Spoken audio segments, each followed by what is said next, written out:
Bentrovati, buongiorno telespettatrici, telespettatori di Antenna 3. Entriamo in diretta anche per questo mercoledì 9 aprile per aggiornarvi su tutti i fronti della cronaca, dell'attualità e della politica. Tantissimi i fatti, vi parleremo chiaramente della sentenza Turetta. Come sapete sono state depositate le motivazioni, c'è shock, ci sono polemiche per quelle frasi contenute nella motivazione della pronuncia.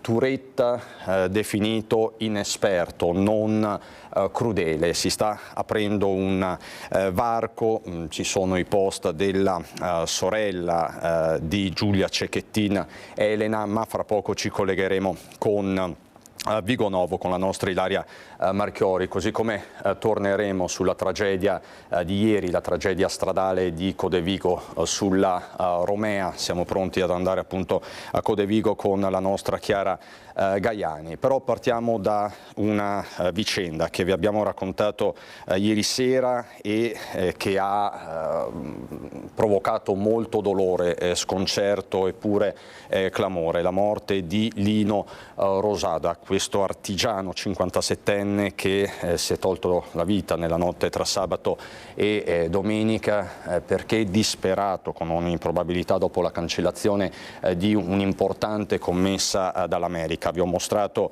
l'apertura del Gazzettino.it dove la vicenda viene riportata, ma se ne occupa anche il portale Treviso Today, una notizia che ha scosso non solo la comunità di Gaiarina e di Francenigo, dove oggi saranno celebrati i funerali alle 15, ma l'intero mondo imprenditoriale. Noi nella giornata di ieri abbiamo parlato con le sorelle di Rosada.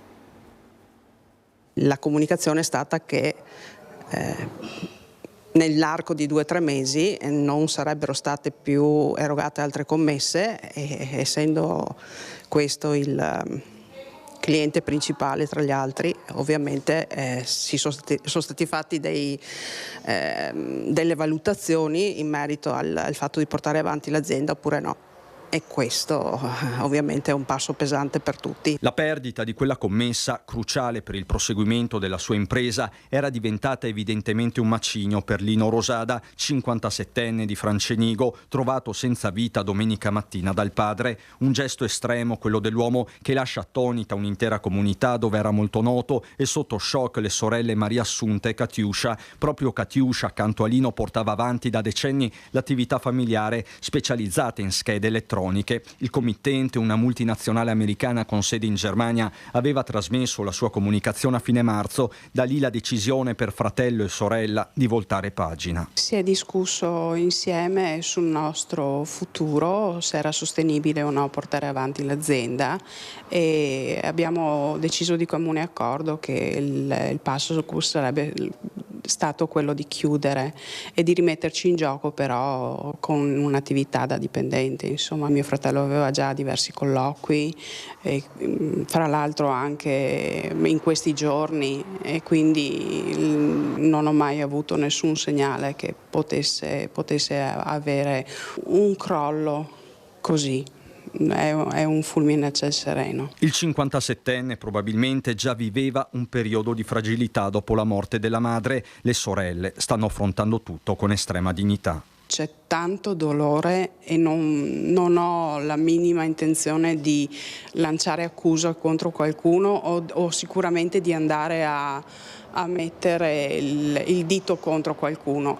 C'è un grande dolore che dobbiamo sopportare. Non vogliono strumentalizzazioni Catiuscia e Maria Assunta. I dazi, per essere più chiari, non c'entrano nulla. Credo che le decisioni dell'azienda siano state ben più pregresse di quello che sta facendo ora la politica americana. Restano il ricordo del fratello, molto attivo nel volontariato e appassionato di aeronautica, e un messaggio a chi sta vivendo un momento difficile. La cosa che bisogna fare è parlare, non aver paura del giudizio degli altri e di chiedere aiuto, perché c'è sempre qualcuno in ascolto e sempre qualcuno che può aiutare. È sensibile, sì, perché era molto sensibile, molto attento alle piccolezze che ti capitavano, sempre presente, una persona anche garbata che sapeva stare al suo posto e rispettosa di tutti. E ritorniamo su una vicenda che aveva scosso il mondo economico, la vita di tante famiglie e che aveva portato anche al compimento di diversi gesti estremi, il crack della Banca Popolare di Vicenza, uno tsunami per l'imprenditoria, l'economia veneta. Arriva la sentenza definitiva della Cassazione, c'è un nuovo sconto di pena per Zonin. Intanto i risparmiatori traditi dalle banche venete lanciano una nuova manifestazione proprio a Treviso. Ce ne parla Francesca Bozza con Nicoletta Rizzetto. Crack popolari, nello specifico popolare di Vicenza, con la sentenza arrivata poco prima di mezzanotte della Cassazione, con un nuovo sconto di pena per l'ex presidente della Banca Popolare di Vicenza Gianni Zonin. La Corte di Cassazione ha messo la parola fine a 10 anni dal crack dell'istituto bancario vicentino. Zonin ha ottenuto, come detto, un ulteriore sconto di pena rispetto al processo d'appello, dove era stato condannato a 3 anni e 11 mesi, dimezzata rispetto a quella di primo grado. Dunque la pena definitiva è di 3 anni e 5 mesi. Subito un commento da Marco Paccagnella, presidente di Federcontribuenti, e Patrizio Miatello dell'associazione Zerino Terzo da Onara. Un commento: come va letta questa decisione della Cassazione? Come se l'hanno data, non ci sono dubbi. Il signor Zonin ha insegnato ai nostri cari veneti che è meglio fondare una banca e sfondarla che rapinarla, perché in quel caso ti arricchisci e nessuno ti tocca nulla. Gli unici che comunque pagheranno e continueranno comunque a soffrire saranno comunque i risparmiatori che sono stati truffati. Miatello, una sentenza che in qualche modo fa male ai risparmiatori. Ma diciamo fa male anche perché diciamo che moralmente c'è una condanna per ostacolo alla vigilanza, quindi in sostanza Zonin ha ostacolato la vigilanza di Banca Italia e Consob. Purtroppo questo pagherà le spese a Banca Italia e Consob, che ricordiamo hanno delle responsabilità sui controlli non fatti prima del 2013 e che ha portato a questo disastro. Quello che noi diciamo è: c'è stata tutta questa serie di cortocircuito, noi pretendiamo dal governo e quindi dalla politica che venga ricostruito un fondo per la vera resurrezione del risparmio e il ristoro integrale. Dove si possono recuperare questi soldi per questo ristoro ulteriore? Come abbiamo fatto per il precedente fondo, e io avevo individuato questi 2,5 miliardi, anche per questo fondo nuovo ci sono 3 miliardi già nel conto dei conti dormienti prescritti dopo 20 anni nel conto dello Stato. Quei soldi per legge, la 266/2005, devono essere utilizzati esclusivamente per le truffe delle vittime. Ecco, venerdì 11 l'appuntamento dopo Vicenza passa a Treviso, qui c'è una bara a segnare, a simboleggiare il funerale, ma non escludete che questa manifestazione possa arrivare anche a Roma? No, è nel programma di arrivare a Roma, a meno che venerdì abbiamo invitato tutti i parlamentari veneti e attendiamo che si facciano avanti in molti e ci dicano: no, la prendiamo in mano noi la situazione e ristoriamo tutti i truffati, comunque i risparmiatori truffati. Questo è fondamentale. Se arrivano in numero sufficiente da potersi dare delle garanzie e prendersi degli impegni, a Roma non ci andremo, altrimenti andremo a Roma e andremo a Roma a farci sentire per bene. Insomma, queste sono le voci di Marco Paccagnella, presidente Federcontribuenti, e Patrizio Miatello dell'associazione Zerino Terzo da Onara. Da qui partirà la manifestazione di venerdì a partire dalle 18 a Treviso. Grazie Francesca Bozza. Con Nicoletta Rizzetto la cronaca: pauroso incidente a Thiene, ciclista investito da un camion questa mattina alle 8. Travolto da un camion, finisce in ospedale. È accaduto a un 35enne che in mattinata stava percorrendo via Santo a Thiene. In un momento di intenso traffico il ciclista è stato investito da un autocarro condotto da un 28enne di Mussolente che viaggiava nella stessa direzione. Sul posto sono accorsi i sanitari del SUEM che hanno portato il ferito in ospedale a Vicenza, dove è entrato in codice giallo. La dinamica dell'incidente, che poteva avere conseguenze ben più gravi, è ancora al vaglio degli agenti del consorzio Nevi, che sono arrivati in via Santo per le verifiche del caso e per gestire la viabilità andata in tilt durante le operazioni di soccorso del ciclista. Vi dobbiamo dare conto dell'ennesimo incidente in parapendio sul Grappa.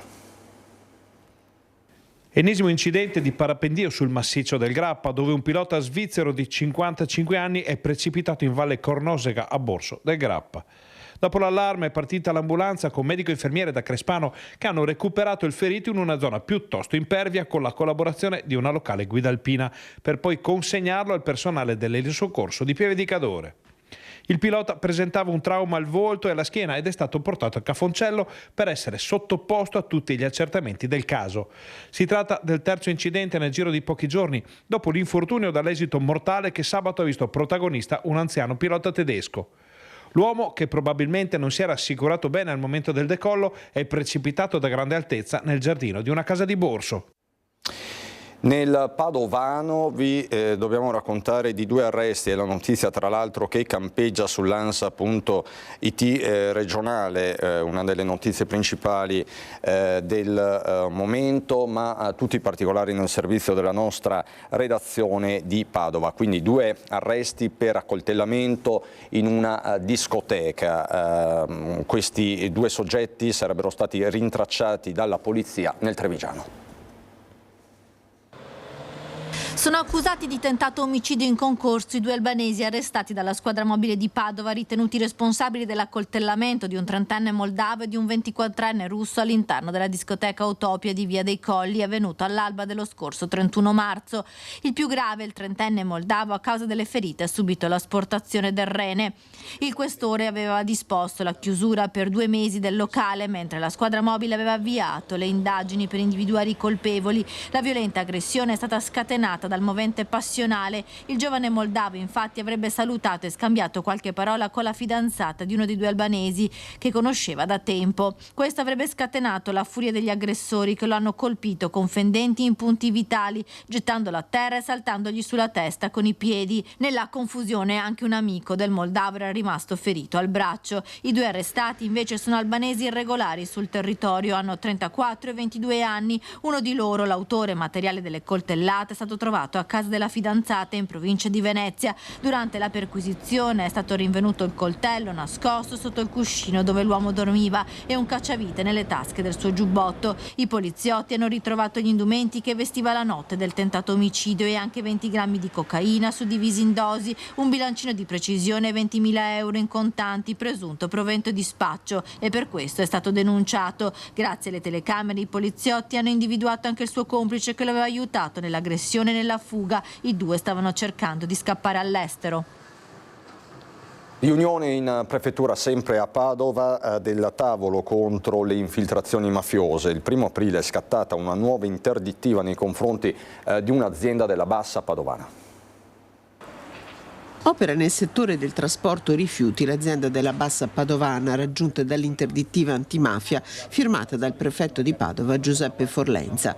Secondo le indagini delle forze dell'ordine, la ditta sarebbe legata alla camorra e in particolare al clan Moccia, una potente organizzazione mafiosa che opera tra Campania e Lazio. Non l'unico provvedimento in corso, ha spiegato il prefetto al tavolo per la legalità e la prevenzione da possibili infiltrazioni mafiose, che dal 2022 si riunisce periodicamente a Palazzo Santo Stefano. Agli incontri partecipano rappresentanti delle forze dell'ordine, delle principali associazioni di categoria, il comune e la provincia. I numeri illustrati spiegano che il territorio padovano, con i cantieri aperti dal PNRR, resta nel mirino della criminalità organizzata e per questo l'attenzione deve restare alta. Guardando i casi di usura ed estorsione, nel 2024 si è registrato un aumento di segnalazioni su quest'ultimo fronte, con 187 casi in crescita rispetto ai 128 casi di estorsione registrati nel 2023. Si allarga nel frattempo il fronte di attenzione della Prefettura, che a breve firmerà un nuovo protocollo di legalità con i comuni nel settore turistico-alberghiero e della ristorazione.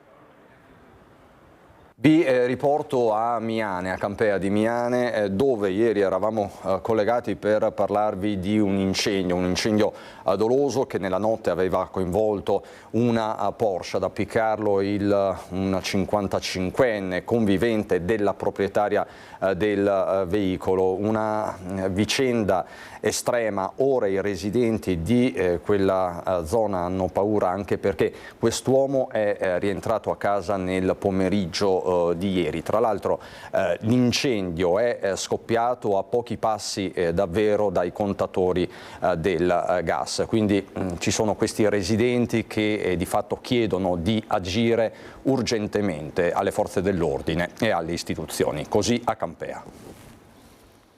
Prima lo scoppio, poi le fiamme altissime che hanno come squarciato la notte alle porte di Campea, frazione di Miane. Sono da poco passate le 2 in via Cavallotto, ad andare a fuoco una Porsche Panamera, la mobilitazione generale. Io ho avvisato più condomini che potevo, perché purtroppo è vicino ai contatori del gas e la preoccupazione era quella, insomma. Ho avvisato tutti di chiudere il gas dentro e dopo ci siamo allontanati. C'è stato panico. Certo. Sul posto arrivano i carabinieri di Cison di Valmarino e i vigili del fuoco da Vittorio Veneto. Si capisce subito che si tratta di un incendio doloso. Ad appiccarlo un 55enne di origini inglesi, convivente della proprietaria 61enne dell'auto. Abita a ridosso del luogo del rogo in una palazzina. È lui stesso ad ammetterlo, dicendo ai militari di averlo fatto in un momento di nervosismo. La Porsche non era utilizzabile perché sotto sequestro amministrativo dopo una sequela di violazioni al codice della strada. Lo stesso 55enne riporta delusioni lievi e rientra a casa nello sconcerto generale nel pomeriggio. L'uomo è infatti noto per atteggiamenti aggressivi. I residenti hanno paura. Lei da ieri sera che noi siamo ansiosi e lui non è la prima volta che fa queste cose. Toni accesi e strattonamenti sarebbero dunque frequenti. La situazione è monitorata dai carabinieri. La notte scorsa però si è superato il segno e ora il timore che possa ricapitare in questo angolo di Miane. Si chiede un intervento urgente. Questa sera vi daremo gli sviluppi. Sul posto per noi si sta recando Nicola Marcato. Sempre sul posto la nostra Chiara Gaiani da Codevigo. Come sapete, ieri in Romea si è registrata l'ennesima tragedia, una vera e propria strage stradale. Chiara, buongiorno.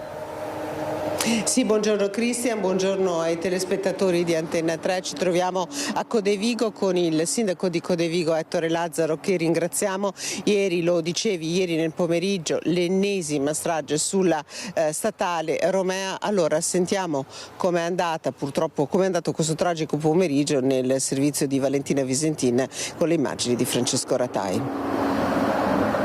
Ho visto solo il camion che usciva di strada e è buttato giù lì, ma no, altro non ho visto. Poi sono corso lì a vedere, ma l'autista non aveva niente, perlomeno. E il resto ce n'era uno che si muoveva e basta. Una strada con una lunga storia triste negli anni. Non si contano più i morti lungo la statale Romea. L'ultima strage ieri pomeriggio all'altezza di Crosara di Codevigo, dove si uniscono le province di Padova e Venezia. 3 amici morti mentre stavano viaggiando in direzione di Chioggia. Avevano 68, 67 e 53 anni. Paolo Tagliaferri, Pietro De Gidio e Pasquale Spagnolo, tutti residenti a Ferrara. I primi 2 sono morti sul colpo, incastrati nelle lamiere della Renault Scenic. Pasquale Spagnolo, portato in elicottero all'ospedale di Padova, espirato poco dopo, era in condizioni disperate. All'origine dell'ennesimo incidente mortale sulla Romea pare ci sia una manovra azzardata. L'auto con a bordo i 3 amici avrebbe tentato un sorpasso, ma si è prima scontrata contro l'autocarro che trasportava legname e poi si è schiantata contro il guardrail. Un impatto violentissimo. L'autista del mezzo pesante, un 54enne di Giavera del Montello, è rimasto leggermente ferito. Non è riuscito riuscito ad evitare l'impatto. La Procura di Padova ha aperto un'indagine. Il camionista potrebbe essere iscritto nel registro degli indagati per omicidio stradale plurimo, un atto dovuto per consentire tutti gli accertamenti che dovranno chiarire la dinamica dello schianto mortale. I rilievi sono stati condotti dalla Polizia Stradale di Pieve di Sacco. Il tratto della Romea è rimasto chiuso per ore. Ecco, abbiamo appena sentito dal servizio, sindaco, l'ennesimo pomeriggio di passione, la strada paralizzata, purtroppo 3 vittime, 3 persone che non ritorneranno a casa, un dramma che continua a ripetersi nel suo comune. Ci sono 9 chilometri di Romea, 4 incroci, serve davvero velocemente realizzare le rotonde su cui state lavorando con ANAS. Sì, certo, stiamo sviluppando questo progetto di messa in sicurezza della statale Romea, progetto che va avanti da qualche anno ormai, che prevede interventi lungo tutto il percorso della Romea. Nel nostro particolare caso abbiamo 4 rotatorie in progettazione, di cui una finalmente è partito il primo cantiere, che però si trova nell'altra statale 516. Sono situazioni che noi viviamo, dico quasi un po' amaramente, ci siamo quasi abituati. Quando succedono questi fatti paralizzano la Romea e tutta la rete secondaria delle nostre strade poi viene invasa alla ricerca di percorsi alternativi. La messa in sicurezza sicuramente riuscirà a limitare questa tipologia di eventi, anche se, ripeto e lo dico sempre, nonostante la buona volontà di ANAS, di noi istituzioni locali, che per tutto quello che possiamo fare servirà poi la prudenza, e quella è fondamentale da parte degli utilizzatori della statale. Ecco, tra l'altro, ricordiamolo, l'incidente è avvenuto proprio all'altezza di uno dei tanti autovelox che ci sono lungo la strada, autovelox che per il momento non è utilizzabile, tra l'altro è fuori uso. Voi siete anche preoccupati di questo? Beh, insomma sì, allora lo scopo per cui è stato messo l'autovelox e lo si vede chiaramente dai fatti successi ieri, è quello, è un tentativo di limitare la velocità sulla statale. Questo è un lungo rettilineo dove è facile farsi prendere un po' la mano e correre. Il velox è tarato a 90 km all'ora per le auto, a 70 per gli autocarri, però vediamo che comunque succedono questi eventi. L'anno scorso l'ultimo incidente mortale che è successo proprio su questo ponte, anche lì velocità pazzesca da parte di una moto che correva. Quindi voglio dire, sono tutti interventi che mirano alla sicurezza della strada. Poi ripeto, lì dipende molto dagli utilizzatori della statale stessa, se ci mettono del loro con prudenza, attenzione e rispetto delle regole. Ecco, chiuderei con una domanda un po' personale per il sindaco. Lei è, tra virgolette, un sopravvissuto della Romea, aveva solo 4 anni quando è rimasto vittima di un incidente, altri bambini purtroppo sono morti, non ci sono più. Sì, in quell'anno lì c'è stato questo evento che è in una laterale qua vicino alla Romea, che comunque sempre nel canale, sono mancati 10 bambini e una suora. È stato un tragico incidente che ha coinvolto un'intera frazione del nostro territorio.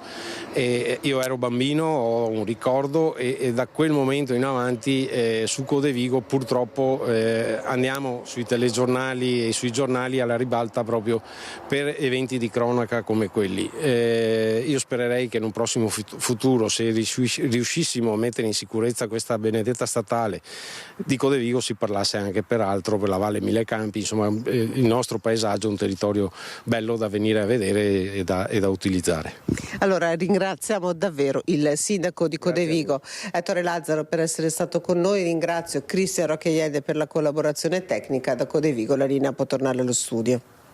Grazie Chiara, a te, Cristian Roccheiede, e al sindaco di Codevigo. L'ennesima pagina tragica sulle strade del Veneto, e proprio relativamente a questo incidente terribile mi giunge il messaggio di Romina Ceccato, che spesso è nostro ospite, presidente dell'associazione ALBA, Associazione per la Sicurezza Stradale, la mamma di Riccardo Laugeni, uno dei 4 angeli morti nel 2019 a Jesolo. Velocità, neanche il codice stradale ha rallentato gli incidenti, bisogna educarci per educare. Questa è una vera e propria emergenza, dice Romina Ceccato, che porge le sue condoglianze alle famiglie coinvolte in questa ennesima tragedia appunto stradale che si è verificata sul tratto nero della Romea. Noi parliamo di sicurezza, ritorniamo a parlare di sicurezza, ritorniamo in via Piave, quindi a Mestre, dove è scoppiata una rissa davvero furiosa tra due africani, di cui uno a passeggio con la compagna e la figlioletta, la figlia piccola. Secondo i testimoni del vicino centro islamico, alla base c'è stata una provocazione del padre di famiglia, Filippo Fois. Molta gente è uscita fuori per vedere quello che stava succedendo, anzi noi e anche altra gente, dopo si è creata una piccola folla, diciamo. Le strade hanno chiuso, poi sono intervenuti i carabinieri che a loro volta hanno cominciato a dare a quella persona nera lì che non riusciva ancora sopprimere la sua rabbia perché poverino magari avrà subito un'ingiustizia senza motivo. Sono uscite di corsa a vedere cosa stesse succedendo in strada le persone che si trovavano dentro il centro islamico di via Piave, teatro dell'ultima parte di una furiosa rissa tra un tunisino che poco prima passeggiava con la compagna e la figlia piccola e un uomo di colore. Samrat Abdullah è tra coloro che hanno assistito a questo episodio di violenza e nelle ore seguenti, anche sentendo il vicinato, ha cercato di ricostruire cosa fosse accaduto. C'era questa persona di colore che era in bicicletta, che stava passando accanto a loro, quindi per strada, stava passando con la bicicletta. Poi il signore, cioè il marito di questa famiglia, gli spruzza in faccia qualcosa e lui non capisce come mai. Certo è che da un piccolo episodio è scoppiata una rissa furibonda che da via Edmondo de Amicis è arrivata in via Piave fino a provocarne la chiusura al traffico. Sia il tunisino, quell'uomo, e sia questa persona di colore si danno di santa ragione. Iniziano la rissa da quell'angolo lì e finiscono qua. Certo. Quindi lui prende le botte, anche le dà. E a un certo punto arrivano i militari, perché magari sono usciti da lì, perché c'è la zona militare, e in tre non riescono a fermare questa persona di colore, perché continua a dire che non ha colpa. Cioè, continua a dire che lui ha subito un torto. Entrambi gli uomini avevano addosso evidenti segni della lotta, racconta Samrat. Naturalmente spetta agli inquirenti chiarire i fatti nello specifico, ma è inevitabile che nel quartiere un fatto così violento abbia stimolato l'interesse dei residenti a capire cosa fosse successo. Mi è sembrato che una famiglia che cammina pacificamente viene aggredito da una persona malvagia, di colore, straniera, senza motivo, però il motivo c'è. E a proposito di sicurezza, proprio in via Piave a Mestre, alla stazione dei treni, c'è stato un flash mob notturno di Fratelli d'Italia. Fratelli d'Italia, l'Italia se ne sta. Le note dell'inno di Mameli riempiono il piazzale della stazione ferroviaria di Venezia. È un flash mob notturno degli iscritti dei circoli di Fratelli d'Italia di Venezia, Mestre e Lido Pellestrina per ringraziare le forze dell'ordine ed esprimergli vicinanza e riconoscenza per il loro sempre più complesso lavoro. Noi stiamo lavorando affinché sul territorio ci sia una sicurezza non solo percepita, ma sicurezza reale. Questo lo facciamo tutti i giorni, ma soprattutto grazie anche al decreto sicurezza. Uno dei punti nodali della questione sicurezza, sottolineato a volte dalle stesse forze dell'ordine, riguarda una certa inadeguatezza di alcune leggi nel reprimere i reati. Anche il termine baby gang è un termine sbagliato perché sono dei veri e propri criminali che vandalizzano le nostre città e mettono in sicurezza, tutto attaccato naturalmente, le nostre realtà, e quindi penso che il governo Meloni su questo stia facendo molto. Naturalmente i risultati si vedranno da qui a qualche mese. Al flash mob sono presenti anche i consiglieri comunali di Venezia. Aspettiamo fiduciosi e confidiamo appunto che nei prossimi mesi si possa vedere un miglioramento ulteriore alla situazione. Al rinnovo del Consiglio Comunale non manca molto e qui stasera si tratta un tema tradizionalmente forte in ogni campagna elettorale. Inseriamo di nuovo la sicurezza come nostro primo punto per la prossima campagna elettorale, perché la sicurezza è un bene sociale, è un bene primario, è un bene di cui devono godere tutti i cittadini della città. L'ultimo pensiero rimane comunque a tutti quegli uomini e donne in divisa che quotidianamente svolgono un mestiere estremamente impegnativo. Ogni giorno e ogni notte sono a presidio della nostra città, sulle nostre strade, sotto alle nostre case e davanti alle nostre attività commerciali, e quindi uno slogan potrebbe essere meno paura e più sicurezza. Allora, siamo pronti a collegarci con Ilaria Marchiori da Vigonovo. Perché Vigonovo? Perché Vigonovo è sotto shock per certi versi dopo il deposito della sentenza sul caso Cecchettin. È la notizia di queste ore. Vi mostro questa schermata, se ne stanno occupando davvero tutti, non potrebbe essere altrimenti, ma ci racconta tutto appunto la nostra Ilaria Marchiori. Ilaria, buongiorno. Sì, buongiorno a te Cristian, buongiorno ai nostri telespettatori. Stanno facendo discutere le motivazioni soprattutto inerenti a quelle dell'aggravante della crudeltà che non è stata riconosciuta nella sentenza che ha dato poi l'ergastolo a Filippo Turetta, perché in sintesi, ma poi lo sentiremo nello specifico nel prossimo servizio, non si è trattata di crudeltà ma di inesperienza, un termine che davvero sta facendo discutere, perché è la domanda che tanti si pongono, soprattutto chi non mastica di linguaggi giuridici, è proprio quella di dire ma perché bisogna essere esperti, è quella che si è sentiti porsi da più parti, soprattutto oggi all'indomani dell'uscita di queste 143 pagine con le motivazioni della sentenza. Ma sentiamo proprio nei dettagli anche le altre in questo servizio. Io soffrivo di questa cosa e volevo tornare insieme, lei non voleva e quindi non so, mi faceva arrabbiare che non volesse. Volevo che il nostro, non so, tra virgolette, il nostro destino fosse lo stesso per entrambi. Filippo Turetta non accettava l'autonomia delle anche più banali scelte di vita dell'ex fidanzata Giulia Cecchettin. Lo scrivono i giudici della Corte d'Assise di Venezia nelle motivazioni della condanna all'ergastolo pronunciata il 3 dicembre scorso. A motivare la sentenza l'efferatezza dell'azione, della risolutezza del gesto compiuto e degli abbietti motivi di arcaica sopraffazione che tale gesto hanno generato. Motivi vili e spregevoli, dettati da intolleranza per la libertà di autodeterminazione della giovane donna. Con Filippo Giulia non voleva più stare, aveva voltato pagina e portava avanti la sua vita. La laurea era ormai prossima. Il sabato precedente, l'11 novembre 2023, il piano di Turetta, premeditato, ha brutalmente interrotto quel percorso. Ho ipotizzato questo piano, questa cosa, di rapirla con me, stare qualche tempo un po' insieme, poi farle inevitabilmente del male e sì, togliere la vita. Ma le ammissioni di Turetta per i giudici che lo hanno condannato all'ergastolo sono state insufficienti. Il 23enne di Torreglia si è limitato ad ammettere solo le circostanze per le quali vi era già ampia prova in atti e anzi in più fasi ha apertamente mentito per nascondere gravi circostanze a suo carico, come emerge dalle intercettazioni delle conversazioni in carcere tra lui e i genitori. Di contro, i magistrati spiegano perché non è stata riconosciuta l'aggravante della crudeltà. La dinamica dell'omicidio di Giulia non permette di desumere con certezza e al di là di ogni ragionevole dubbio che Filippo Turetta volesse infliggere alla vittima sofferenze gratuite e aggiuntive. Il numero di coltellate, 75, non è sufficiente a provarlo. Non sarebbe stato un modo per infierire crudelmente o far scempio della vittima, ma conseguenza della inesperienza e della inabilità di Turetta, che a processo raccontava così quegli istanti. Io ricordo che avevo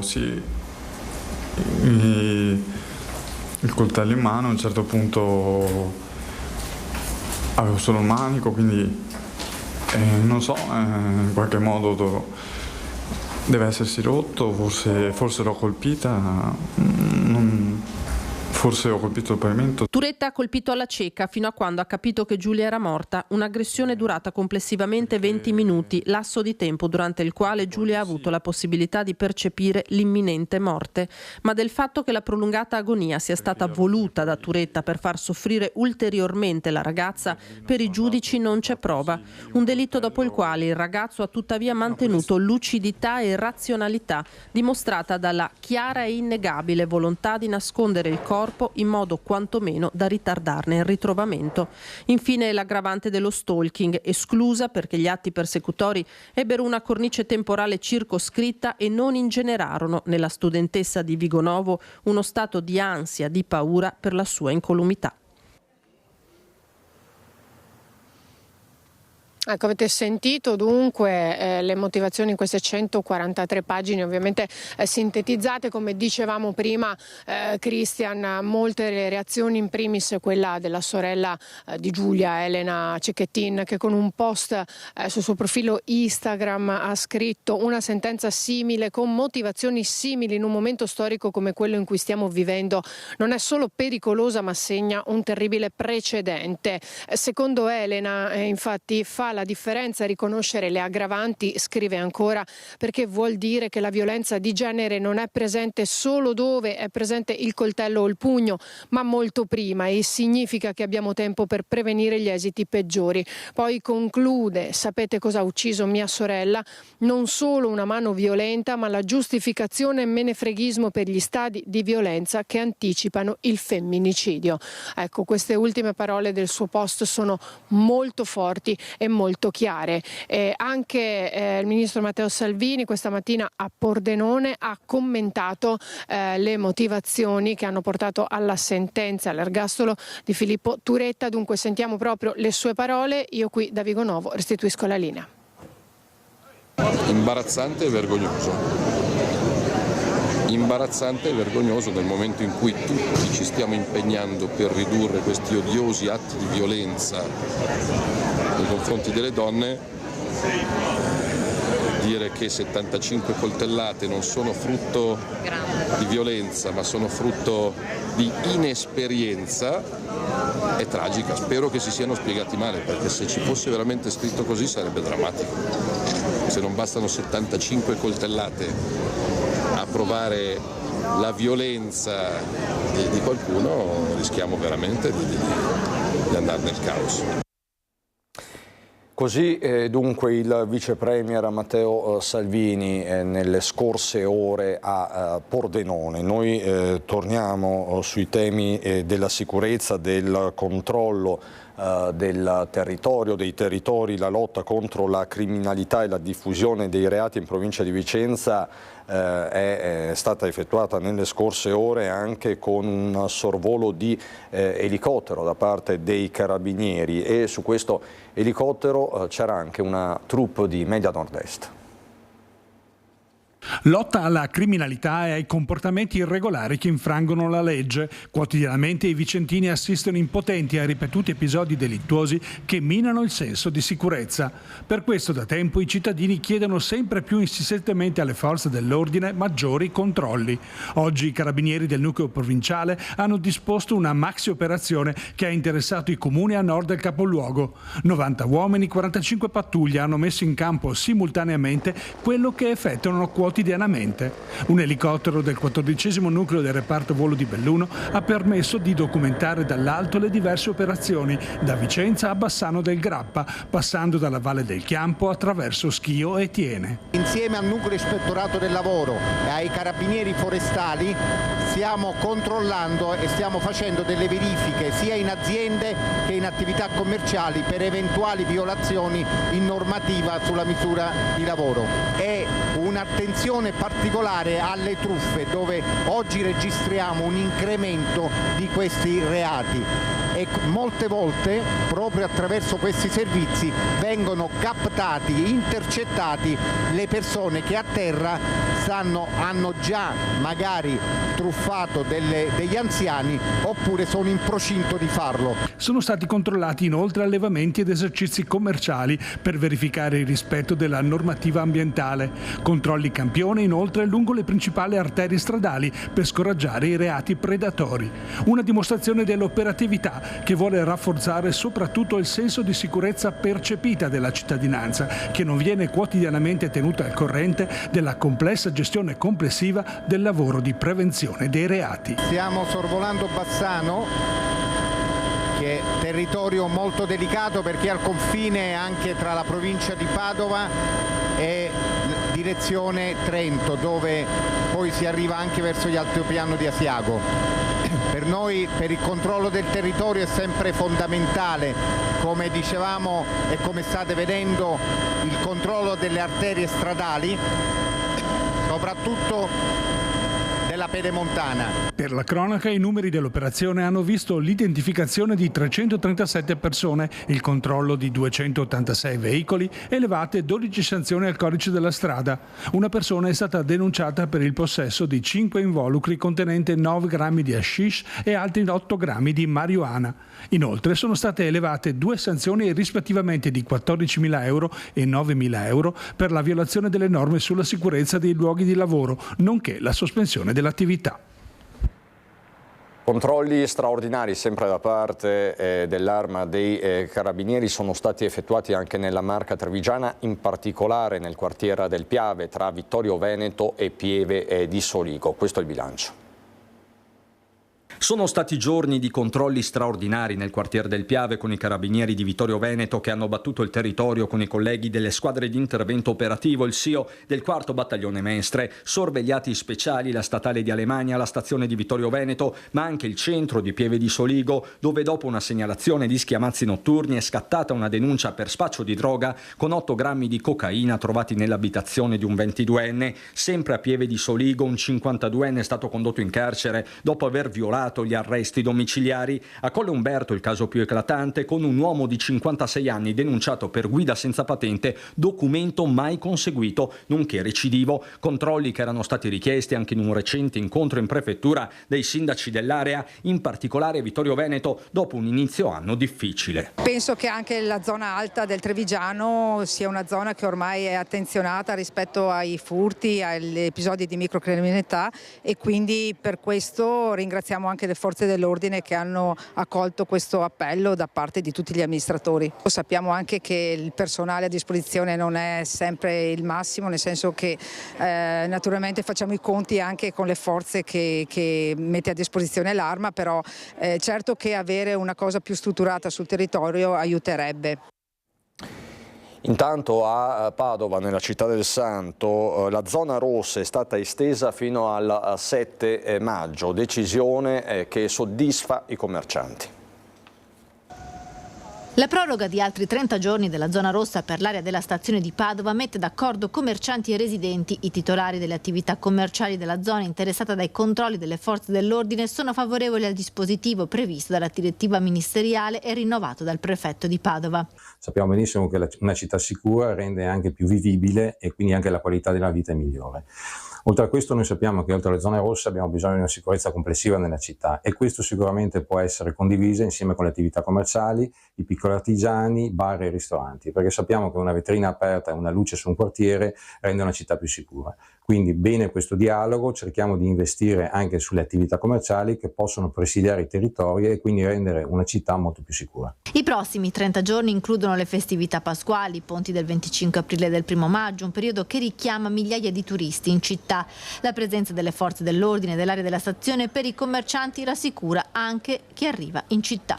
Più sicurezza vuol dire più anche affluenza di persone in città. Io ho riscontrato da parte dei nostri associati una cosa positiva, quindi non posso dire che questa zona rossa dà più tranquillità. Ecco, e quindi quando la gente si sente protetta, si sente tranquilla, si muove su un determinato modo.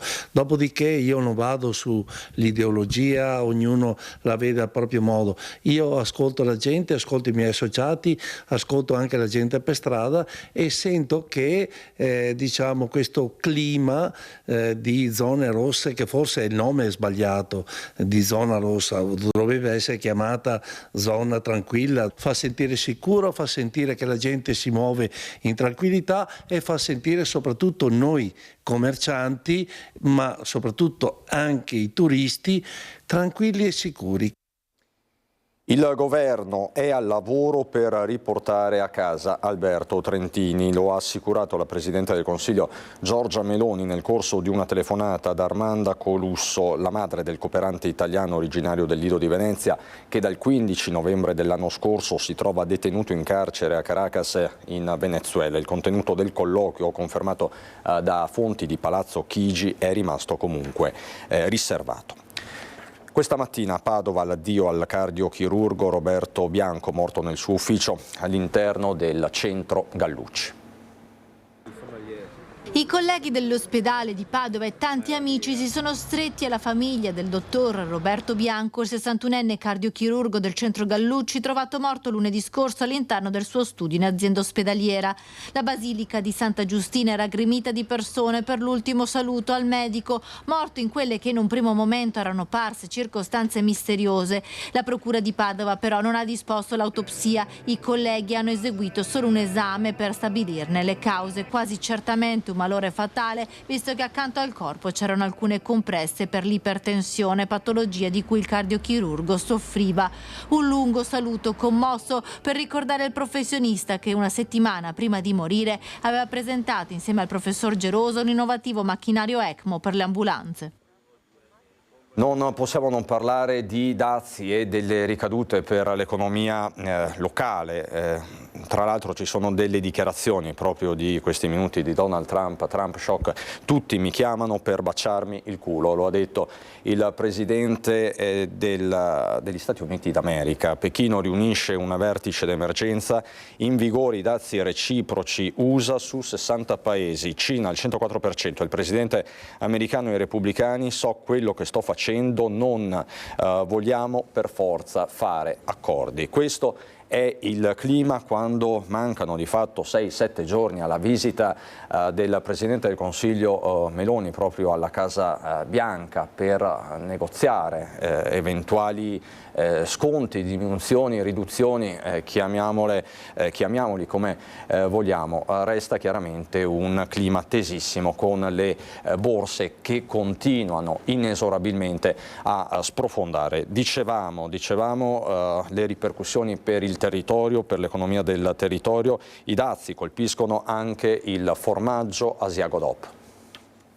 Sono decenni che il consorzio e anche i propri associati investono in reti commerciali negli Stati Uniti e l'arrivo di questa politica populista folle ci può mandare in fumo il lavoro di tanti e tanti anni. I dazi di Trump piombano come un fulmine a ciel sereno sulle esportazioni del formaggio Asiago DOP. Dai produttori che aderiscono al consorzio di tutela partono per gli Stati Uniti ogni anno 350 tonnellate di formaggio a marchio Asiago, che vuol dire a spanne fra le 40.000 e le 50.000 forme. Tutto questo sembra destinato a cambiare radicalmente in un tempo piuttosto rapido. Cambia molto perché questa è una situazione abbastanza grave per noi. L'abbiamo già vissuta nel 2019 fino al 2021 con il primo governo Trump che ci aveva imposto dei dazi del 35%. Attualmente i dazi dell'Asiago vanno a sommarsi al 10% preesistente, quindi saranno del 30%. Gli Stati Uniti rappresentano il primo mercato estero per l'Asiago, quindi sono comprensibili le preoccupazioni del settore. Il mercato americano rappresenta il nostro primo mercato di riferimento per quanto riguarda l'export. Circa il 25% del nostro formaggio esportato va negli Stati Uniti, quindi una grossa perdita. Calcoliamo che circa il 40% degli americani preferiranno non acquistare più formaggio Asiago DOP. Se oltre l'Oceano Atlantico la faccenda si fa complicata, il mercato però può guardare in altre direzioni. Il consorzio Asiago, grazie anche alla comunità europea, con i vari accordi che ha concluso anche ultimamente in giro per il mondo, in primis con il Mercosur, ma anche con il Messico, con il Canada, con il Giappone, ci dà la possibilità di poter esportare in altre aree del mondo. Noi da parte nostra stiamo investendo molto anche nel sud-est asiatico con un programma di investimenti in Corea, in Vietnam e anche a Taiwan. Alle 12.25 l'allarme puntuale della Banca d'Inghilterra, Bank of England, stabilità finanziaria a rischio coi dazi. La stabilità finanziaria del Regno Unito è a rischio coi dazi USA introdotti dall'amministrazione di Donald Trump e con la crescente incertezza geopolitica. I rischi globali, dice la Banca d'Inghilterra, sono particolarmente rilevanti per la stabilità del Regno Unito a causa del suo ampio settore finanziario. E tutto questo nei giorni in cui Re Carlo con la regina Camilla sono proprio in Italia. Insomma, una situazione che è sempre più tesa. Mosca, i dazi USA violano le regole del commercio internazionale, della WTO, la Cina che riunisce un vertice d'emergenza proprio sui dazi USA e poi appunto le parole che vi ho detto prima di Donald Trump. Tutti mi chiamano per baciarmi il culo. Vi dico che questi paesi ci stanno chiamando, insomma si è espresso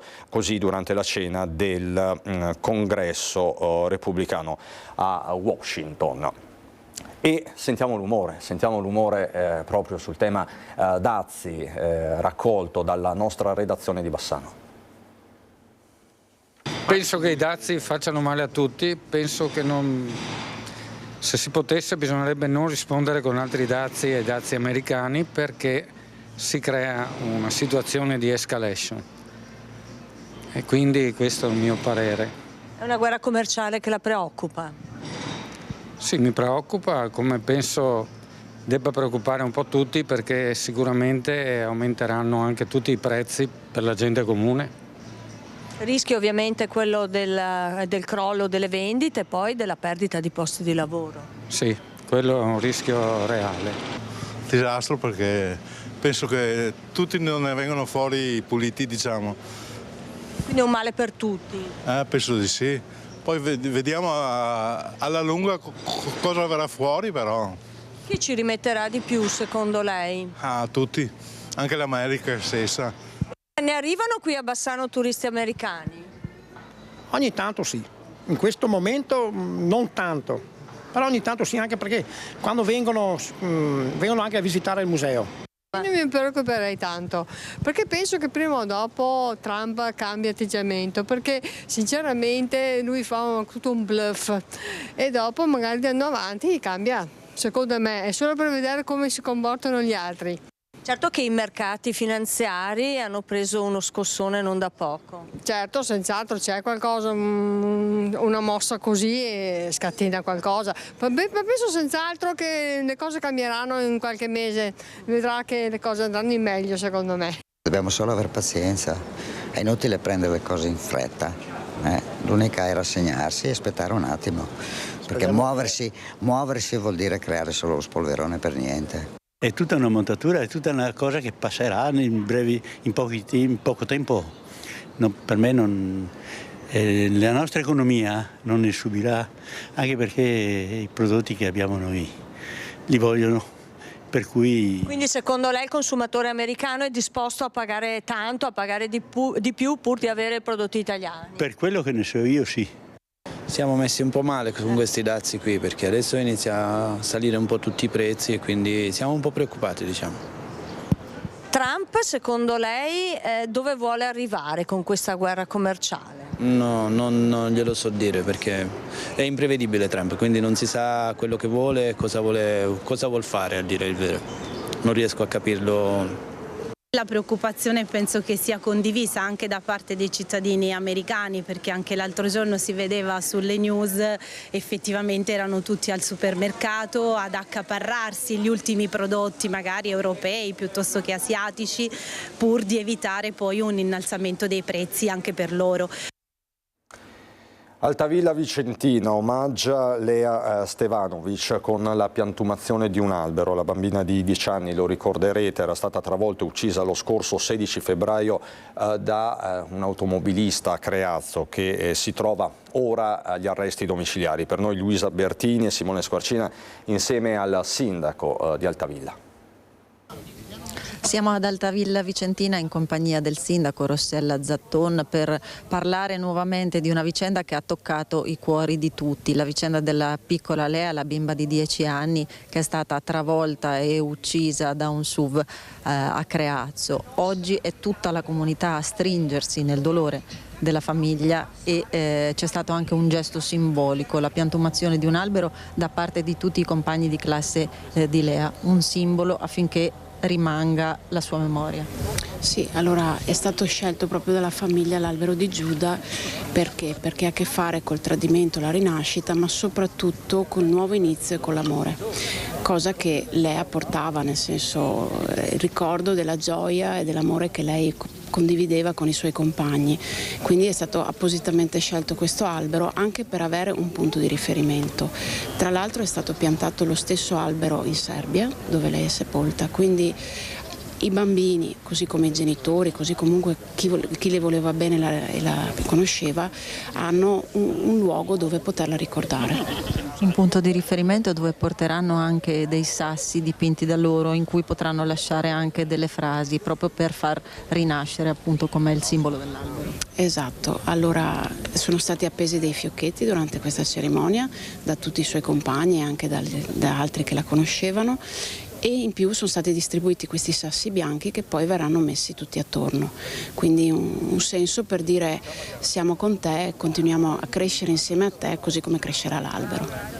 Una cerimonia che è stata estremamente toccante e partecipata anche dalle amministrazioni del circondario, erano presenti ovviamente anche i genitori della piccola Lea e sentiamo insieme la testimonianza della mamma.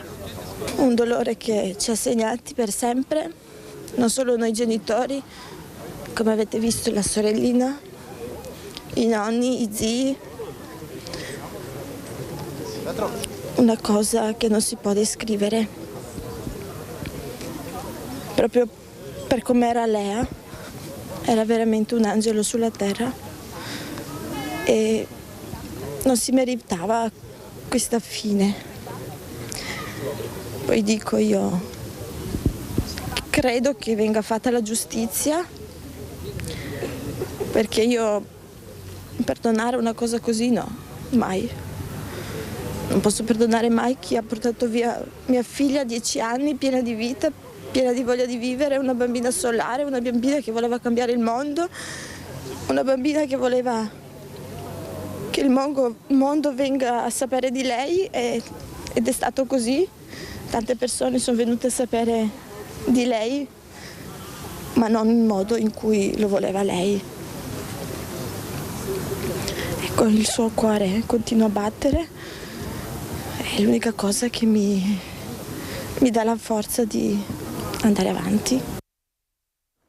Queste le parole della mamma della piccola Lea, pronunciate questa mattina ad Altavilla Vicentina. Noi siamo pronti a raccontarvi ancora di questo mercoledì a Nord-Est, ci stanno raggiungendo anche degli ospiti, ci ritroviamo in studio fra un minuto.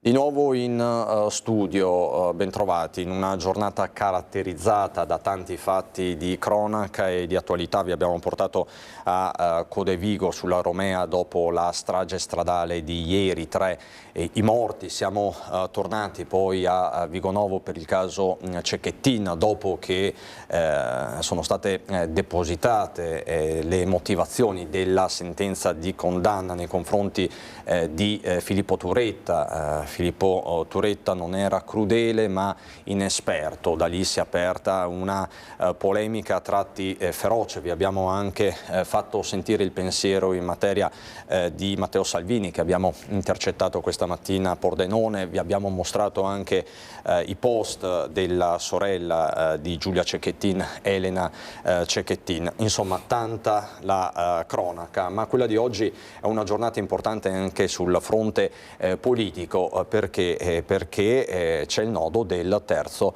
mandato, è il giorno della verità, lo possiamo definire così, perché la Corte Costituzionale dovrebbe pronunciarsi proprio sulla legge Campana che dà agibilità politica, che darebbe agibilità politica e quindi la possibilità di ricandidarsi a Vincenzo De Luca. Contro questa legge regionale questa la sintesi estrema, si è pronunciato il governo che ha proposto ricorso davanti alla Corte Costituzionale e al Supremo Giudice. Nel pomeriggio è attesa la sentenza, la pronuncia, che potrebbe avere un effetto a cascata chiaramente anche sul Veneto. Dico bene, sindaco Daniele Dalanese, sindaco di Zenzon di Piave, buongiorno, esponente tra l'altro della Lega. È una giornata di attesa dal punto di vista politico? Sì, una giornata molto importante, ovviamente noi guardiamo il Veneto, quindi guardiamo al nostro governatore.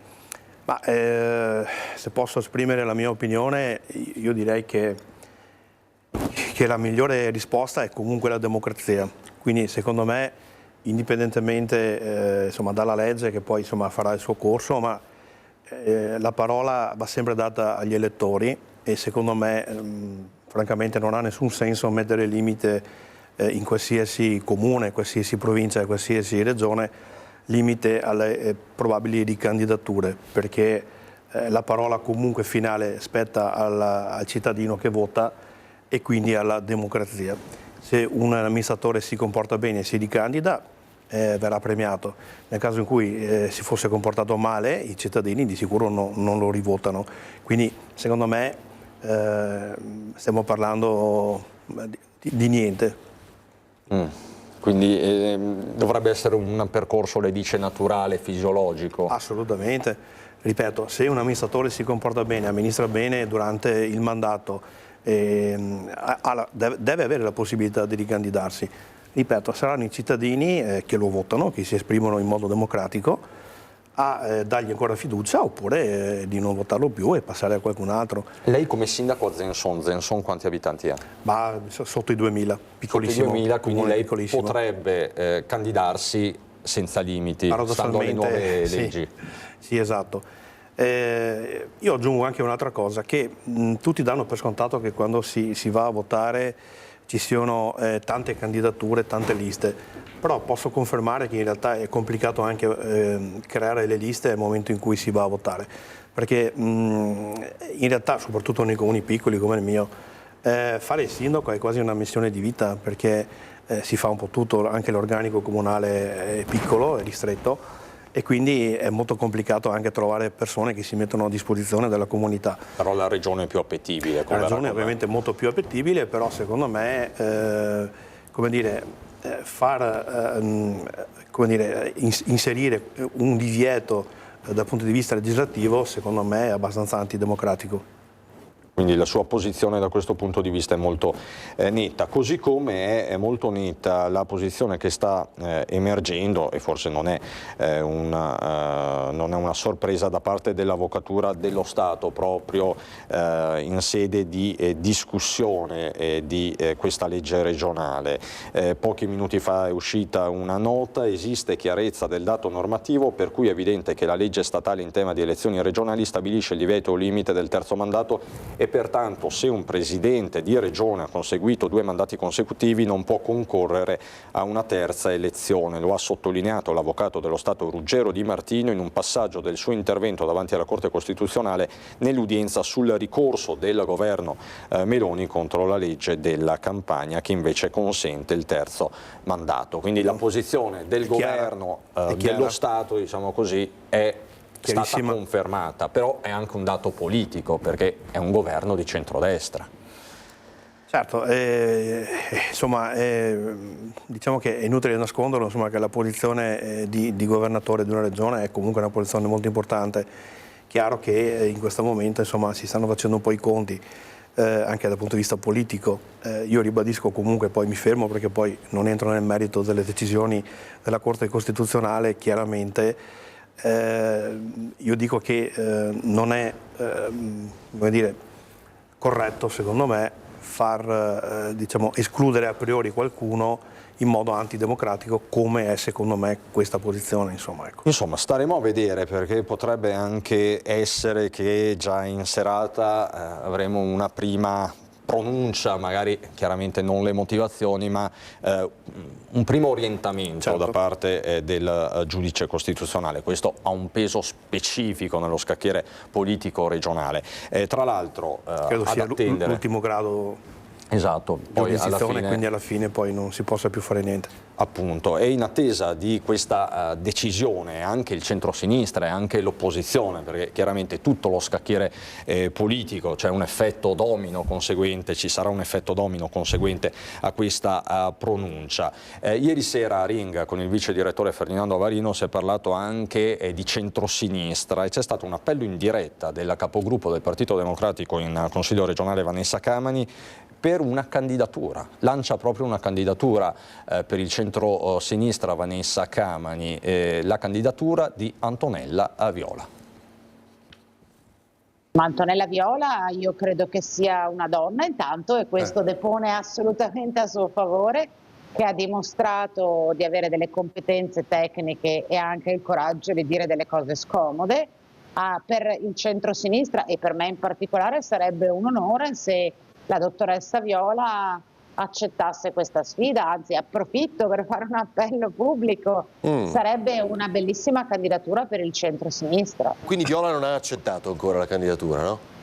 Ma insomma immagino che ci sia una spero, anzi io non l'ho sentita, quindi diciamo posso solo riportare i miei auspici, immagino ci sia una riflessione in conto, spero che la voglia di raccontare una storia nuova insieme al partito, ai movimenti civici, alle forze progressiste possa essere determinante. Io penso, ma questa è veramente la mia opinione personale, non voglio diciamo dare etichette alla posizione del centro-sinistra o degli alleati, che Antonella Viola sia una donna che ha una storia da raccontare e se decidesse con grande generosità di mettere a disposizione del centro-sinistra e delle forze progressiste sarebbe una buona notizia. Crisanti, qui settimana scorsa, lo dicevo prima, non so se l'ha visto, no? Ha detto che preferirebbe che si spostassero invece queste elezioni, no? Perché il centro-sinistra è in ritardo. Figuriamoci poi se dovessi essere io il candidato, dice Crisanti.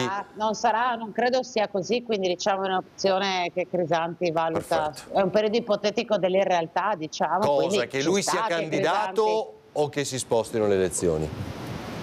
Allora io credo che ci sia una linea del partito che è decisa dal gruppo in Consiglio regionale, dalla segreteria regionale, che è quella di chiedere fortemente il voto a scadenza naturale, cioè settembre, ottobre, mi pare. Però dice che siete in ritardo con l'individuazione del candidato, no? E quindi con la proposta da fare, alternativa al centro-destra. Questo dice Crisanti, per quello è meglio che sia io o meno, dice, fossi io sicuramente vorrei, ormai è tardi nel 2026 e non quest'anno, e fosse comunque... Mi pare che neanche il centro-destra abbia il candidato e neanche la coalizione, siamo perfettamente in linea, stiamo cercando di capire cosa non irrilevante e che solo in Veneto è in discussione a proposito della stranezza della nostra democrazia, quando si vota e se finalmente Zaia è un'esperienza politica archiviata.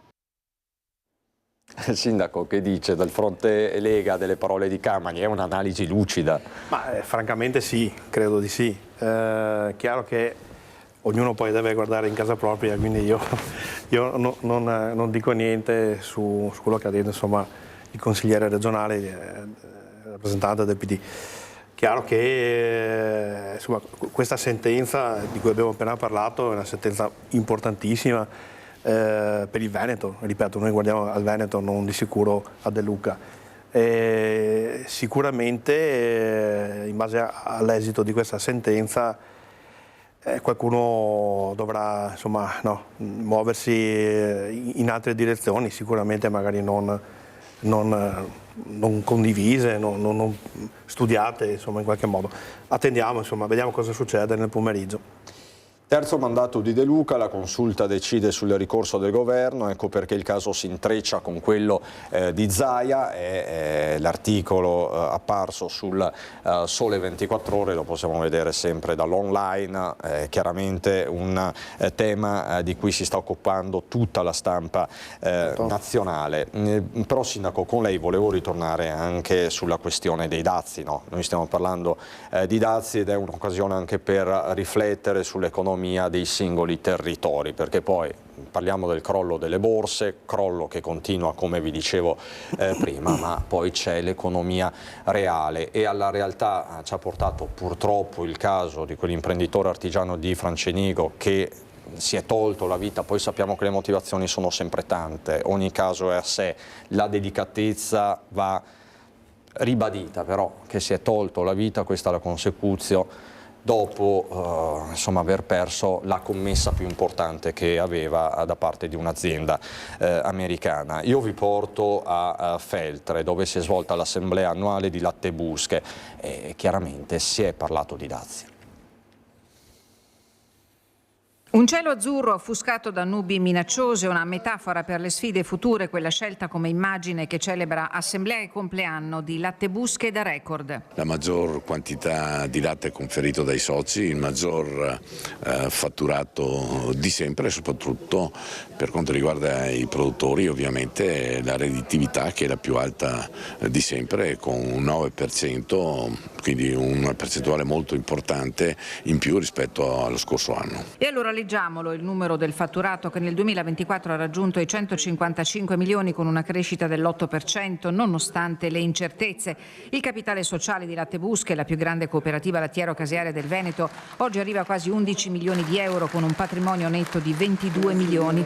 Inevitabile affrontare la questione dei dazi in una giornata particolare segnata dal rimbalzo dei mercati, dalla controffensiva dell'Unione Europea, dall'iniziativa della Presidente del Consiglio Meloni che valuta aiuti alle imprese italiane, se necessario, e nel frattempo cerca il dialogo con gli Stati Uniti. La vedo un po' critica, però non mi fascerei la testa prima di avere la certezza. Per il momento portiamo a casa i risultati. Una cosa che non ho detto, io personalmente sono abituato che oggi come oggi bisogna goderci il momento, ma allo stesso tempo siamo pronti a stringere i denti se le cose non andranno come vogliamo. A fare da ammortizzatore sarà l'unione con Caseifici Gran Terre, che ha permesso a Lattebusche di rafforzare il legame tra Grana Padano e Parmigiano Reggiano. Calati nel locale, i problemi, se possibile, superano i timori dei dazi a stelle e strisce. Gli agricoltori della montagna affrontano tutte le difficoltà degli agricoltori della pianura. In più hanno una situazione morfologica completamente diversa che incide su tutti i costi di produzione. Lattebusche oggi conta 290 soci e 300 dipendenti. Qualità e innovazione le fondamenta sulle quali è stato costruito il successo, con impegno e visione. Lattebusche è la prima in Italia che nel 1980 ha iniziato a pagare il latte a qualità. Oggi lo dico a voi perché non l'ho detto prima, mi sono dimenticato, tra tutto qualcosa si dimentica. Noi col 1° gennaio abbiamo aumentato i premi sulla qualità, quindi questo proprio a dire che è la nostra carta vincente. Caliamo sui territori, il tema dazi. A Zenson di Piave ci sono i vini del Piave, è un territorio ricco di colture, anche di manifattura. Ci sono delle importanti aziende che operano nel settore del legno, nel settore agroalimentare. Lei, sindaco, sicuramente avrà parlato con questi imprenditori, con questi lavoratori. Immagino ci sia preoccupazione. Beh certo, ovviamente è tutto parametrato al contesto, al piccolo contesto di Zenson di Piave, però anche noi siamo preoccupati. Io ho scambiato insomma, qualche parola nei giorni scorsi in particolare con qualche titolare delle cantine, che noi abbiamo delle importanti cantine che producono del vino e che hanno anche loro una parte del loro fatturato relativa all'export, e sono ovviamente preoccupati per questi dazi che il Presidente degli Stati Uniti sta mettendo in atto. È anche vero, come sentivo dal servizio, concordo anch'io, che come dire, freniamo un po', vediamo cosa succede, perché siamo un po' abituati anche da Trump a tante uscite, poi magari anche un po' di retromarcia su queste dichiarazioni. Di sicuro non è un problema da sottovalutare, perché se veramente si procederà così ci saranno veramente dei problemi. Io credo che l'Unione Europea debba comunque fare la sua parte e non può lasciare il cosiddetto cerino in mano ai singoli stati, come si sta muovendo anche il Presidente Meloni, e magari ad andare direttamente a trattare con il Presidente. Ci deve essere una regia da parte dell'Unione Europea, mi sembra di vedere che in questo momento l'Unione Europea non sia così... Parla di controdazi, no? Certo, certo, ma anche non solo di controdazi, anche il potere del dialogo, no? Cioè di andare a dialogare con il presidente Trump. Non vedo che ci sia insomma tanta intenzione di fare questo. Se si va singolarmente non si ha quella massa critica che ha molto più potere se si va in modo condiviso, unito. Mi sembra di vedere che in questo momento ognuno sta andando da solo. No? Diciamo che forse in questo momento anche il ruolo dei sindaci è quello di monitorare proprio il territorio, certo, eventuali conseguenze e ripercussioni. Esatto, noi dobbiamo raccogliere un po' diciamo, i desiderata dei nostri territori, ma di sicuro noi a livello comunale non possiamo avere tanto potere su questo. Chiaro che poi noi riferiamo ai nostri referenti sul territorio e poi il governo si muoverà. Stiamo a vedere se comunque insomma, accade quello che il Trump ha deciso di fare, la situazione non sarà semplice comunque. Allora, un minuto di pubblicità, poi ritorniamo in diretta per fare il punto di questa giornata di cronaca e di attualità. Il sindaco di Zensona Dalanese resta con me fra poco. Di nuovo in diretta è rimasto con me il sindaco di Zensona di Piave, Daniele Dalanese. Zensona di Piave, terra di alpini, e apriamo una piccola pagina dedicata agli alpini. Andiamo a Conegliano, dove a giugno ci sarà la Dunata Triveneta. Conegliano che si sta preparando così. Il 24 maggio alle 11 Conegliano avrà la sua nuova gradinata degli alpini, o meglio, più che nuova, restaurata. Costruita nell'ottobre del 1950, a distanza di 75 anni, sta per essere restituita alla città dopo i lavori di sistemazione. Il momento giusto era proprio a ridosso della Dunata Alpina di giugno. Quando il sindaco abbiamo chiesto qual era il punto, un'opera da fare nella città, lui ha detto proprio la scalinata, dovete farla vostra, dovete farla la scalinata degli alpini di Conegliano, e da là questo intervento di riqualificazione della scalinata. Ci aspettiamo un evento che veramente faccia risplendere, chiamiamolo così, faccia risplendere il sole anche in questa città di Conegliano, che è una città che ha storia, che ha arte, è dentro nelle colline dell'UNESCO. Un'operazione costosa che però ha trovato un prezioso alleato della città e degli alpini e un contributo di 100.000 euro per un bene della collettività. Quando una delegazione di alpini si è presentata da noi per presentare quest'opera di riqualificazione della gradinata degli alpini, abbiamo aderito con entusiasmo, proprio perché volevamo anche in occasione del centenario dare un contributo che fosse anche, diciamo così, che potesse rimanere anche nel futuro. C'era insomma da rinnovare l'immagine, ma anche da riparare i pennoni dell'alzabandiera, vecchi e rovinati. Rinnovare quell'immagine della scalinata, dove chiaramente non posso dare magari indicazione con dei blocchi marmorei dove inseriamo appunto questi due alzabandiera. Zensona che sarà presente alla Dunata Triveneta. Certo, no, non vediamo l'ora, sia questa e sia ovviamente anche la Dunata Nazionale. E ci sarà, sindaco? Certo, volentieri, insomma sono sempre belle occasioni queste, bisogna essere sempre presenti. E tra l'altro sempre presenti non solo alle manifestazioni degli alpini, ma anche a tutte quelle manifestazioni che vengono fatte con spirito alpino e solidaristico. Lei ne ha una domenica proprio a Zensona, vogliamo lanciarla? Certo, io vi ringrazio che mi date questa opportunità di promuovere questo evento. Noi faccio vedere...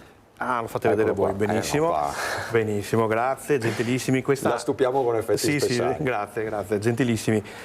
Sì, stavamo dicendo che questa è una manifestazione che si chiama Run for Children, cioè cammina e corri per i bambini. Siamo arrivati alla terza edizione a Zensona di Piave. È una manifestazione ludico-motoria, una passeggiata tra l'ambiente di Zensona di Piave che ovviamente ha come unico scopo la beneficenza. Tutto è ricavato, va devoluto agli ospedali pediatrici, i reparti degli ospedali pediatrici di Conegliano e di Treviso. Quindi per noi questa è una grande manifestazione con uno spirito insomma, altissimo, un valore altissimo di beneficenza. È la terza edizione, siamo fortunati perché, e quindi colgo anche l'occasione per ringraziare l'associazione ASD Run for Children, quindi Gianluca Sacilotto, che è il presidente, che per la terza volta ha scelto di ritornare nell'ambiente naturale di Zensone di Piave. Sarà una bella camminata lungo l'area della Piave. Ecco, la vediamo il percorso, esatto, ce lo spieghi un attimo. Perfetto, quello è il percorso, è una passeggiata di circa 7 km, quindi molto lenta, molto tranquilla, che parte dal centro storico di Zensone di Piave, transita attraverso l'argine maestro della Piave, quindi c'è una bellissima visuale tra insomma, tutte le aree coltivate lungo l'ansa del Piave, per poi ritornare in centro attraverso anche i campi coltivati dei nostri vigneti del Raboso Piave o del Grappariol, che è un altro vino, insomma, autoctono di Zensone di Piave. È un'occasione bella per stare assieme e per ovviamente raccogliere fondi per i bambini degli ospedali di Conegliano e Treviso. Lei ha anche la maglietta, tutto in coordinato, ce la mostri? Se posso farla vedere, è bellissima quest'anno, ogni anno cambiamo colore, ecco, si vede benissimo. Run for Children 3. Colgo l'occasione quindi per invitare tutti, domenica 13 di aprile dalle ore 10 a Zensone di Piave per questa bellissima manifestazione, che al suo termine, come vedete in questo momento abbiamo fatto anche un manifestino verde che è complementare a quello della Run for Children, avrà anche un momento ludico per i bambini presenti, che insomma ci divertiremo assieme per poi concludere la giornata con un break nei bar e nei ristoranti locali. Quindi sarà una giornata, insomma, di festa ma anche di solidarietà con importanti messaggi. Allora, ecco, voglio solo dare questo dato che è importante perché per noi, insomma, ci fa orgoglio. Nel 2023, che è stata la prima edizione, abbiamo raggiunto 800 iscritti, quindi per Zensone è tantissimo, e l'anno scorso ne abbiamo avuti quasi 700, la giornata non era bellissima. Speriamo quest'anno di come minimo raggiungere ancora gli 800 e superare anche questo numero. Obiettivo 1000. 1000 speriamo, sì. Allora, grazie davvero Sindaco Daniele Dallanese, noi ci aggiorniamo su tutti i fronti come sempre, così come ci aggiorneremo questa sera a partire dalle 18:30 con l'edizione regionale dei nostri telegiornali, alle 19 Venezia, alle 19:30 Treviso con Belluno. Ritorneremo a parlare chiaramente dell'incidente, della strage stradale che ieri si è registrata sulla Romea, il tratto nero della Romea. Se ci state seguendo fino all'inizio avete visto, ci siamo collegati con il sindaco di Codevigo, una situazione chiaramente sempre emergenziale, quella della Romea, non ci sono altre parole per definirla, le immagini parlano da sole, 3 le vittime di questo scontro che ha chiaramente sconvolto il pomeriggio in questo angolo di Veneto. E poi ci sono le motivazioni depositate della sentenza di Filippo Turetta, il caso di Giulia Cecchettin, quelle parole, Turetta non era crudele ma inesperto, con riferimento alle 75 coltellate sul corpo della povera Giulia. Quelli che vi stanno mostrando dalla regia sono i post che sono stati pubblicati nelle scorse ore da Elena Cecchettin, la sorella di Giulia. C'è sdegno dopo appunto questa motivazione, sdegno che è stato espresso anche da più parti politiche. Noi vi abbiamo mostrato e fatto sentire questa mattina le parole pronunciate dal vice premier Matteo Salvini, che abbiamo intercettato a Pordenone. Insomma, tanti temi anche nella puntata di oggi, in questa prima edizione. Ci ritorneremo appunto questa sera a partire dalle 18:30. Ringrazio dalla regia Alessandro Granziera, Mattia Pizzaia. Vi ricordo che subito dopo di noi, subito dopo la sigla, c'è il meteo, poi il documentario Borgo Italia e poi il film The Wendell Baker Story, un imbroglione innamorato, un film USA del 2005, una commedia con Luke Wilson e Eva Mendes, quindi un pomeriggio da non perdere su Antenna 3 come sempre. Grazie per l'attenzione, buon proseguimento.